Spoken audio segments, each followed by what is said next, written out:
Good morning. Okay, so before I start, just to make sure everybody's still awake, can we all just stand up and give ourselves as feminists a clap for our successes over the years? So all of the feminists stand. Okay. And then later we'll dance. So please sit. Now I know everybody's awake. So to begin, I'd like to very, very much thank Women's Fund Tanzania and all of the groups that were involved in the organizing of this event for giving me the honor and inviting me to just say a few words to you on this occasion, which is so important for not just women in Tanzania, but for Tanzanian communities and for that sense of Tanzanian pride, but also, as Mary introduced me as a sister of Africa, and coming from Ghana, and having Tanzania and Mwalimu Nyerere as the Pan-African leaders of our continent, this celebration is a celebration for all of Africa. I'm going to borrow a convention from our neighbors in Nigeria and say that I'm not going to name anyone because I know I'll forget someone, but I do want to say, therefore, thank you, Mama Mangela, for your words. Thank you for the service that you have done for our movements and internationally. And then, as the Nigerians say, I'm going to say all protocols observed. So we're here today to celebrate Women's Fund Tanzania Trust. And we're actually celebrating a story of change. We're celebrating a dream that was worked on and in working on became something that we can all believe in and that we can see tangible results from. It takes strength and it takes vision and it takes determination to have a dream and then make that dream happen, make that change happen. And I'm going to talk about Women's Fund Tanzania in a minute. But before we do that, I also want to say that I want to celebrate so many African women who have made change happen. The world is very good at painting African women as victims. They're constantly talking about our problems, our difficulties, our challenges. And I'm not pretending that we don't have challenges. Africa does have challenges. In fact, the whole world has challenges. But when you tell the story of African women, we should be telling the story of our dreamers, of our change makers, of those of us who have made our continent survive. And so before I talk about Women's Fund Tanzania, I want to talk about just a few examples of African women and change. Mary and Marihe had a dream. They had been working with women's rights organizations, with feminist movements on the ground, and they saw the gap of money. They saw how people and organizations did not invest sufficiently in women's rights. No matter what they said in terms of talking, there was not enough action in terms of money. And so, seeing that gap, they dreamed of Women's Fund Tanzania. There are so many other African women who have had dreams and made that happen. I want to name our mothers and sisters like Wangari Maathai. She is no longer with us, But people forget that Wangari started the Greenbelt movement as a women's rights movement.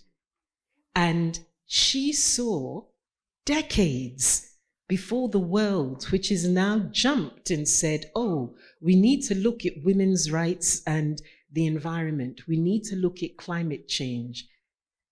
Wangari had that dream decades before other people had it. And she moved women's rights and the environment together. She was the mother of a movement that has planted millions of trees, not just on our continent, but across the world. This is the power of African women dreaming. I know that Mama Mongela has said that her achievement is also the achievement of our movements. But again, I want to name her success and achievement because we do not name our mothers and our sisters and their achievements enough. Mama Mongela chaired the Beijing conference. This was not an easy thing to do. Anyone who has had anything to do with UN conferences knows that it's a nightmare. She had to hold together people who were fighting with each other, people who had their own agendas, countries that wanted one thing and other countries that wanted another thing, managing to pull together a global agenda for change on women's rights at that time when people were still so scared about the prospect of women having strength and moving forward. That was an incredible achievement. And in the decades since Beijing, we have constantly talked about the Beijing agenda. We have tried in Africa, in Latin America, in Asia, across the world, to actually implement the different elements of that agenda. Beijing changed the way people talked about women's rights and feminist movements. And that means, Mama Mongela, yes, it is an achievement for all of you in this room, but even more so, we have to recognize the achievement that you led in changing the way people look at women's rights, the way they implement women's rights, and the courage with which we can demand our rights.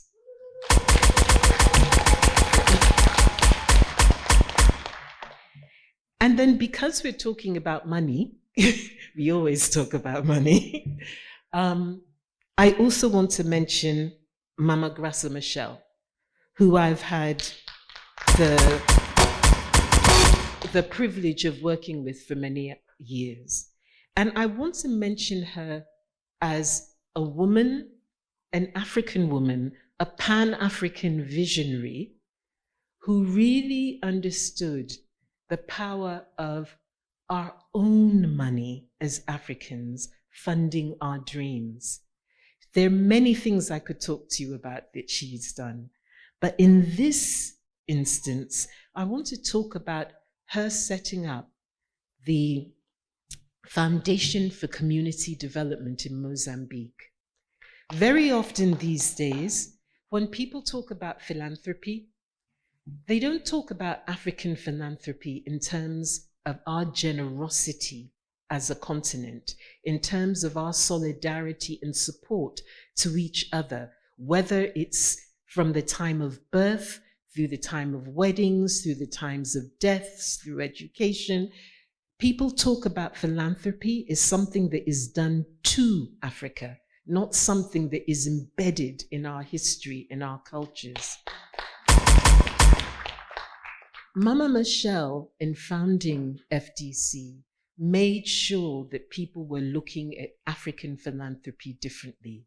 They made sure that the money that started FDC came from Mozambicans, so that FDC could confidently stand up and say that as a Mozambican philanthropic organization, it was going to be involved and promote and push and resource justice and equality in Mozambique. This is another example of an African woman who has dreamed and made the dream happen. And then the last example I'm going to give to you, because I need to make sure I don't take up too much time, but the last example of African women dreaming and those dreams coming true are in relation to the African Women's Development Fund. I'm standing here speaking to you very much, I know, because of my history with AWDF. So before I continue, I want to do one thing, because there is no organization that is about one person, no matter what the role of that person is. AWDF has made its impact collectively.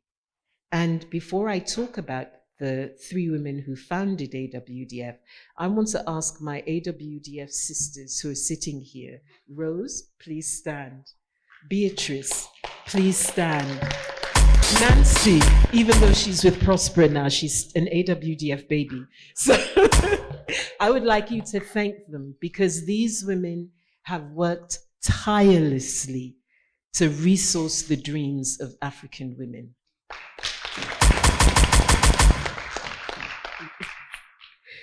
And AWDF would not exist if it wasn't for three other African women. I'm going to say their names because I always want us to remember our names, whether it's Mama Gertrude Mongela, Mama Grassa Michelle, Wangari Maathai. We need to remember to thank our amazing mothers and sisters for their work and remind other people of what we do. So the three names: Bisi Adele Fayemi from Nigeria, Hilda Tadria from Uganda, and the late Joanna Foster from Ghana. Like Mary and Marihe, those three women had been working with African feminist movements, and they saw the gap between the dreams that we had and the money that was available to make things happen. And so they didn't sit back and complain. They didn't sit back and cry. They decided to do something about it. Bisi, Hilda, and Joanna got together and dreamt up the idea of the African Women's Development Fund. At the first meeting when they were launching that fund, African women who were there at that meeting got their purses out, they got their handbags out, and they raised $13,000 that very first day. And that money from African sisters allowed AWDF to actually start its work, including fundraising, including grant making, including advocacy.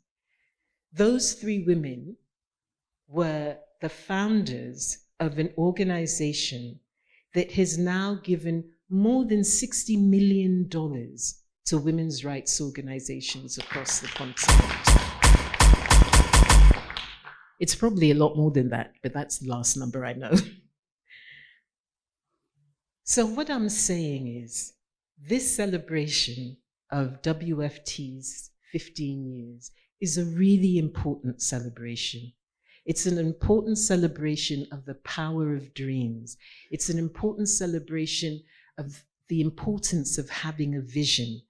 It's an important celebration of the hard work and determination to make that dream reality. And most importantly, it is a celebration of collective action, because Mary and Marihe, despite all their hard work, could not have done this if it hadn't been for the sisters, the organizations, the other people who dreamed with them, who plotted with them. So this is a collective change.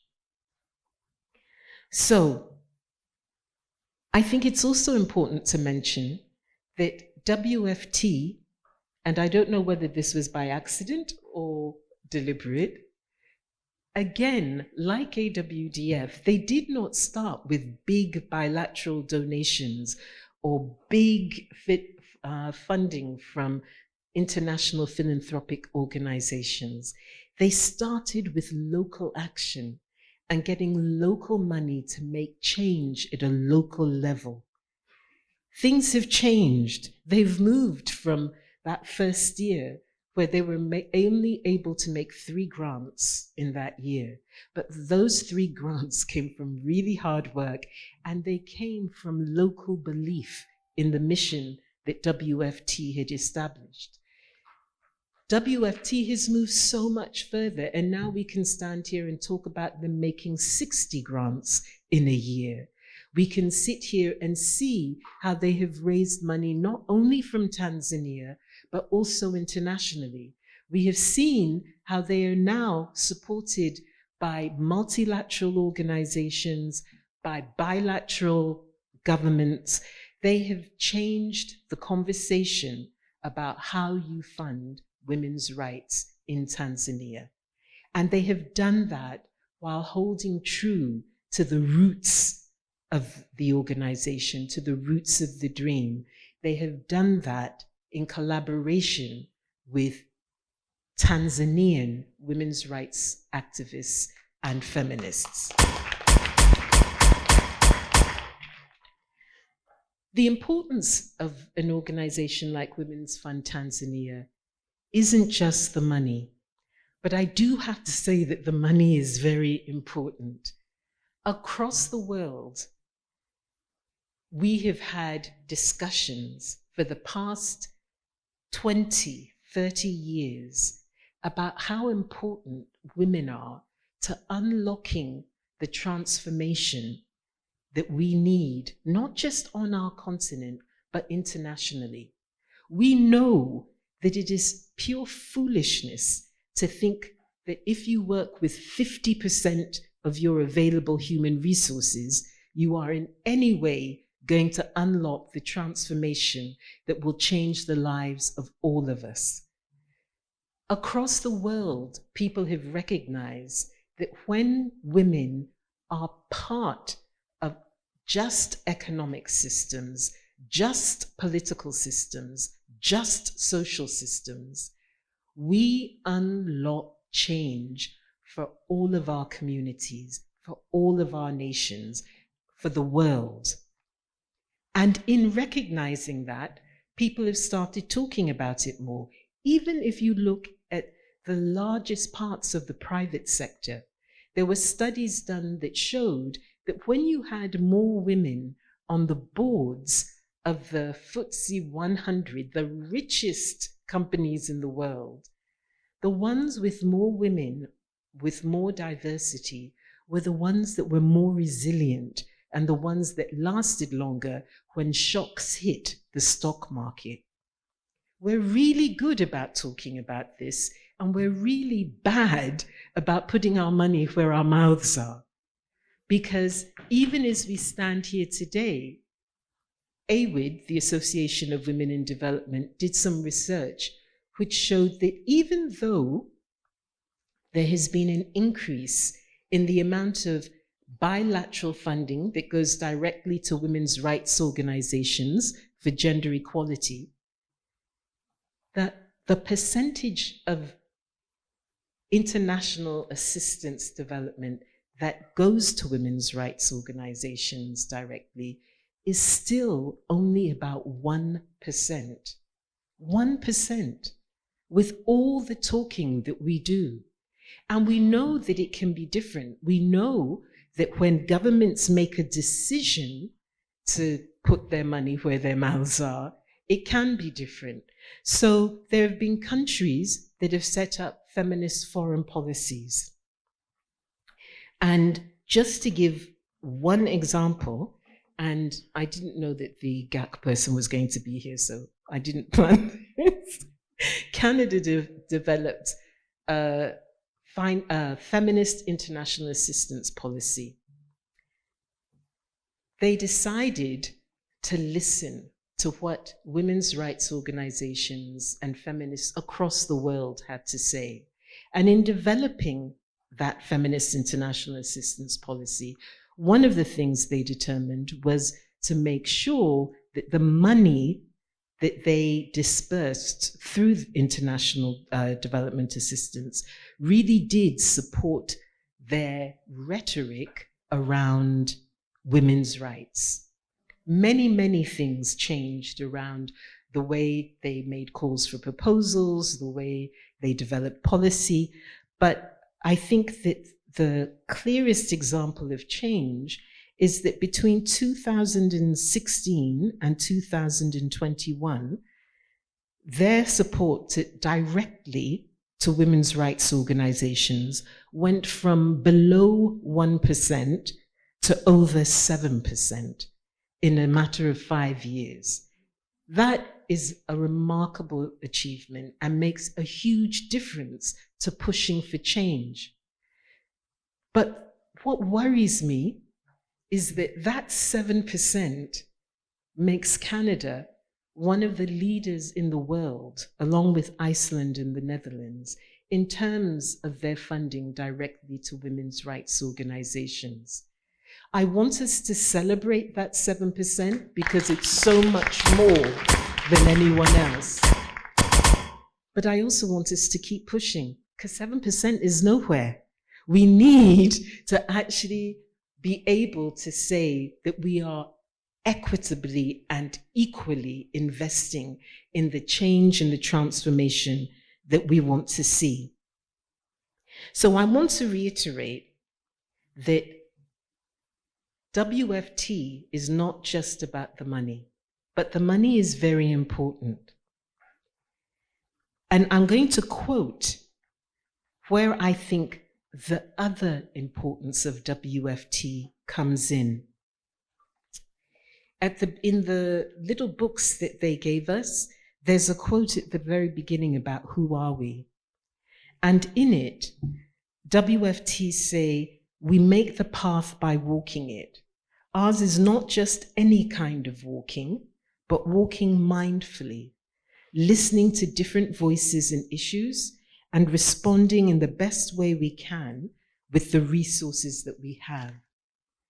And so while I celebrate the investment that WFT has made financially into women's rights and feminist movements and organizations, I also want to celebrate their ability to be somebody who accompanies, who stands by individual activists, organizational activists, networks, and movements, who accompanies those movements, not just with money, but with solidarity, who listens to what the movements have to say and uses that advocacy to change what is happening beyond grant making.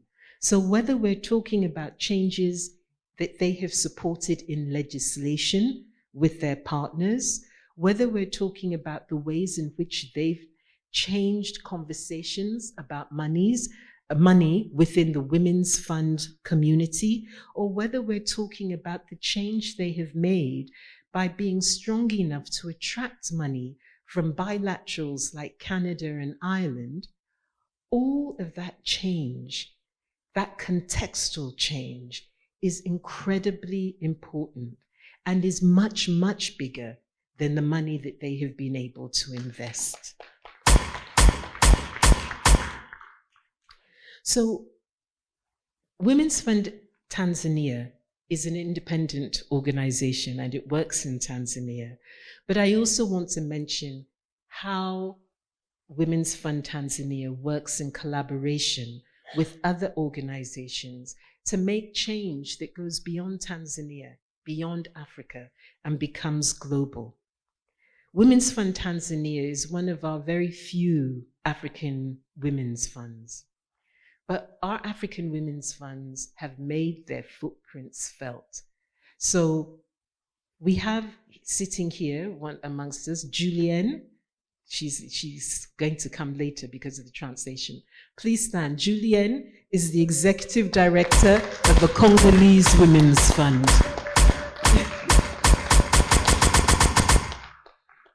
Along with Urgent Action Fund Africa, the Francophone Women's Fund, we've already mentioned AWDF and WFT. These African women's funds have made sure that conversations about how we fund movements on our continent moves beyond pity and charity and actually begins to look at solidarity and transformation. WFT with African women's funds really have managed to change the way in which bilaterals consider women's funds. They've managed to get big international philanthropic organizations to understand that supporting women's rights and feminist movements actually means that they can achieve the mission that they have been looking at. So the importance of WFT in changing the lives of hundreds of thousands of Tanzanian women and their communities isn't just their direct support, but it really is that work that they do in solidarity across the world. And very importantly, WFT has really understood the importance of documentation and the work that they do with Tanzanian feminist movements in ensuring that we not only make the changes in our lives, but that we remember to document them is incredibly important. It all goes back to what I was saying at the beginning. If we do not recognize our achievements will die. And if we do not tell our own stories, other people will tell those stories and they'll not tell them in the way that we will be happy with. I want to, I'm taking up too much time. I want to finish off by actually talking a little bit about the importance of celebration. We stand here and we can celebrate so many things, and we should. But we all know that this is a journey. This is not something, the transformation that we want to see on our continent, and in terms of equity and equality and justice on our continent, is not something that will happen overnight. It is a journey. But sometimes in looking at that mountain that lies ahead of us, we forget to look back and see the mountain that we've already climbed. And when we do that, I think it allows people to diminish our achievements. So I really commend WFT for saying, let us celebrate our 15 years. We all know that there is so much more to do. It is a fight every day, and I'm sure that Rose would tell you with her head in her hands, a fight every day to raise the resources that we know are needed. And when we look and we see the African continent and we look at the gap between what our movements need to operate really effectively and the money that we have available, we know that we still probably have about another 70% of fundraising to do so that we can give in the way that we want to give, so that we can give generously, so that we can give flexibly, so that we can give trusting the knowledge, the ability, and the know-how of our organizations and movements. So it's a journey. But very often, people look ahead and they look at what's going wrong. And we have had in the past 5 to 10 years backlash against some of the achievements of feminist movements and organizations. There have been some people and some organizations that want to strip us of some of our achievements. But you know, I always say there would be no backlash unless we had made progress. People do not complain. If we had done nothing and nobody was worried, then I would be worried, because I would be saying we are not redistributing, rebalancing power in the way that we need to be and in the way that we want to be. But we have to be really careful that we do not allow moments of backlash to define the way in which our movements are moving forward and making change. One of the things I say when people say to me, well, are feminist movements making any difference? What is the point of women's rights organizations? Women are still poor. Women still have economic injustice or social injustice.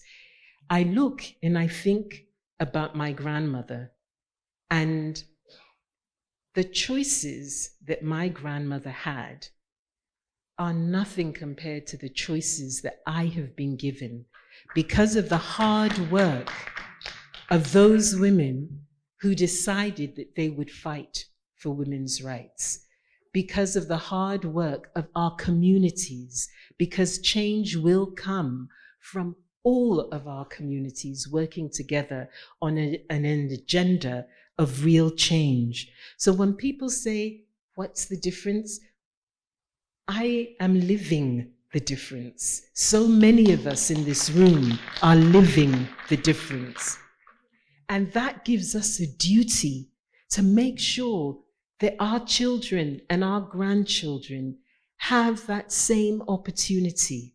That gives us a duty to make sure that we do not leave them a world that is burned out and useless to them, that we do not sit on our laurels and say, because we have come part of the way on this journey of equality, we will stop.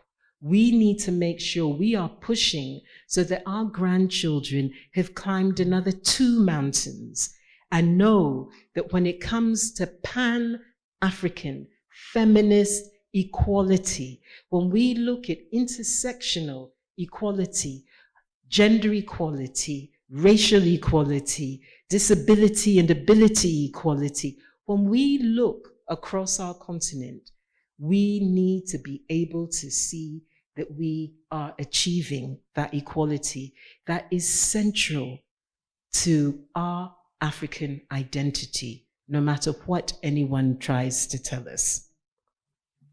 So, as you spend these next 2 days looking both forward at what else needs to change, how do we move from this sense, for example, of women's economic empowerment? We fought as feminists for many years to get people to understand the power of money and economics in women's lives and in community lives. But and so it's good that we're talking about women's economic empowerment. But women's economic empowerment emphasizes the individual, not the system. It's almost like saying, if we empower women sufficiently, they will have access to equal economic opportunities. When we know that you can give as much business training as you want to someone, and if every time they go to a financial institution, they hit a glass ceiling, the empowerment doesn't work. So I think we need to be talking and helping people move as we move forward into different language as well. We need equity, we need justice. Then the opportunities will make sense. So let's keep pushing, let's keep moving, keep celebrating. We absolutely have to celebrate our achievements. But let's not forget how much more we have to do. And so, in that vein, I want to again congratulate Women's Fund Tanzania. I'd like all of you that have been involved with Women's Fund Tanzania to stand up so that we can celebrate you, not just Maria and Maria and Rose and the staff team, but actually all of you who have been part of feminist organizations, have been part of the women's movement in Tanzania, have been part of fighting for social justice and supporting Women's Fund Tanzania, because you are Women's Fund Tanzania.